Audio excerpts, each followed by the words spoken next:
మీకు ration card ఉందా? ఉంటే ఖచ్చితంగా ఈ రీల్ ఎండ్ అయ్యే వరకు చూసి మీ ఒపీనియన్‌ని కమెంట్ చేయండి.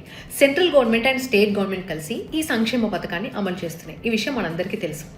రేషన్ కార్డు ఉన్న వాళ్ళకి బియ్యం, గోధుమలు, రాగులు, జొన్నలు, చక్కెర ఇలాంటి వస్తువులన్నీ కూడా వస్తాయి. మీరు ఎప్పుడైనా ఆలోచించారా? ఈ వస్తువులు ఇచ్చే బదులు డబ్బులు ఇస్తే మాకేం కావాలో మేము కొనుక్కుంటాంగా అని ఎప్పుడైనా అనుకున్నారా? కానీ సెంట్రల్ గవర్నమెంట్ మాత్రం ఈ ఆలోచన చేస్తుంది. ఈ వస్తువులను ఇచ్చే బదులు మనీ వాళ్ళ అకౌంట్లో వేస్తే బాగుండు కదా అని ఆలోచన చేస్తుంది సెంట్రల్ గవర్నమెంట్. బియ్యం, జొన్నలు, రాగులు, గోధుమలు, చక్కెర ఇవన్నీ ఇచ్చే క్రమంలో కొన్ని బ్లాక్ మార్కెట్ తరలిపోవటం, కొన్ని అవకతవకలకు గురవటం, అంతేకాకుండా ఫేక్ రేషన్ కార్డు ఉన్న వాళ్ళు కూడా వీటిని పొందటం, ఇలా చాలా రకాలుగా ఉన్నాయి. వీటన్నిటికీ చెక్ పెట్టాలంటే ఇదే కరెక్ట్ మార్గంగా ఆలోచిస్తుంది.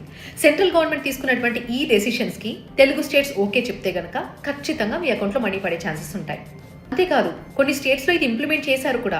డైరెక్ట్ బెనిఫిట్ ట్రాన్స్ఫర్ సిస్టమ్ ద్వారా వాళ్ళ అకౌంట్స్లో మనీని వేసేస్తున్నారు. ఈ విషయం తెలిసిన కొంతమంది అయితే రేషన్ కార్డ్ క్యాష్ ట్రాన్స్ఫర్ విధానం వీలైనంత తొందరగా అమల్లోకి వస్తే బాగుండు, మా అకౌంట్లో డబ్బులు వేస్తే మాకు నచ్చినవి మేము కొనుక్కుంటామంటున్నారు.